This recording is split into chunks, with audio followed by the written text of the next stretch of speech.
नमस्कार, बहुत बहुत स्वागत है आप सब लोगों का एस्ट्रो तक चैनल में। मैं हूँ प्रीतिका मजूमदार। आज मैं बताऊंगी जब कुंडली में हो ऐसे ग्रह तो घर में होती है कलह और रहती है अशांति।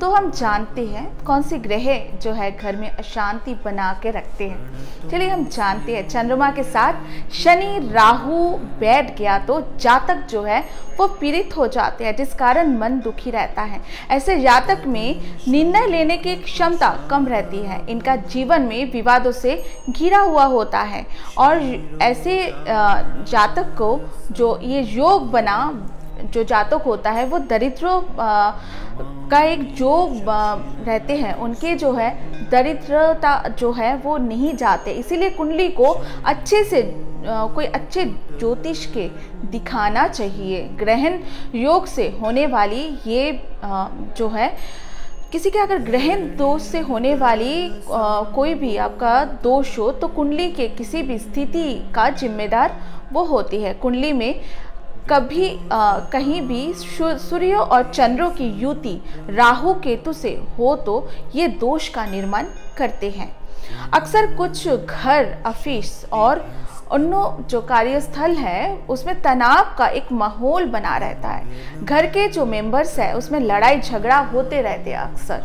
तो आपको क्या करना चाहिए? इसे ज़्यादातर लोग जो है मामूली तनाव समझते हैं, लेकिन ज्योतिष शास्त्रों के अनुसार ये कोई जो तनाव है ये कोई मामूली नहीं है। इसके पीछे ग्रह की स्थिति बहुत बड़ा जिम्मेदार होती है। यदि आपकी कुंडली में चंद्रमा पाप ग्रह से युक्त हो तो योग आपको घर परिवार में कलह का कारण बनता दिखता है। घर में आपके घर में कलह का कारण बनता है। ये योग आपके मन को आपके वश में नहीं रहने देते हैं और आपके निर्णय लेने की क्षमता को बहुत कम कर देते हैं। आज हम आपको बताएंगे कि कैसे कुंडली पाप ग्रह कलह का कारण बन जाती है। कब होता है कुंडली में ये पाप ग्रह, तो हम एक एक करके हम जानते हैं। परिस्थिति में कुंडली जो है पाप ग्रह से युक्त होती है। यदि चंद्रमा पाप ग्रह के साथ राहु से युक्त होता है और 5वें या फिर 8वें स्थान में हो तो कलह योग बन जाता है उस घर में। ऐसे जातक को सारे जीवन किसी न किसी बात पर कलह होती रहती है।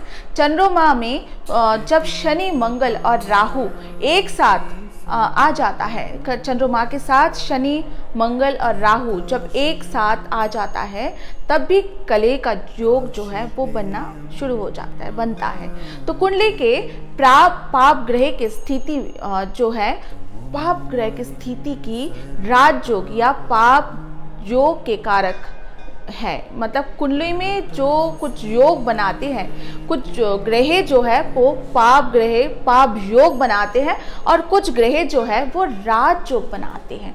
तो चंद्रमा के साथ जब शनि राहु बैठ गया तो जातक जो है पंडित होते हैं। अगर कुंडली में आप चंद्रमा के साथ शनि और राहु बैठ जाए तो वो व्यक्ति जो है वो जातक जो है उनकी एक बैराग आ जाते हैं उनकी, और पंडित होने की भी काफ़ी सारा चांसेस रहता है। और मन भी आप देखेंगे ऐसे लोगों की जो ऐसे लोग आप देखेंगे हमेशा दुखी मन वाले व्यक्ति रहते हैं। ऐसे जातक में निर्णय लेने की क्षमता बहुत कम रहती है। डिसीजन वो नहीं ले सकते, सही वक्त सही कौन सा उनको लेना चाहिए, क्या करना चाहिए, नहीं ले पाते हैं। तो इनका जो है जीवन में विवादों से घिरे रहते हैं हमेशा।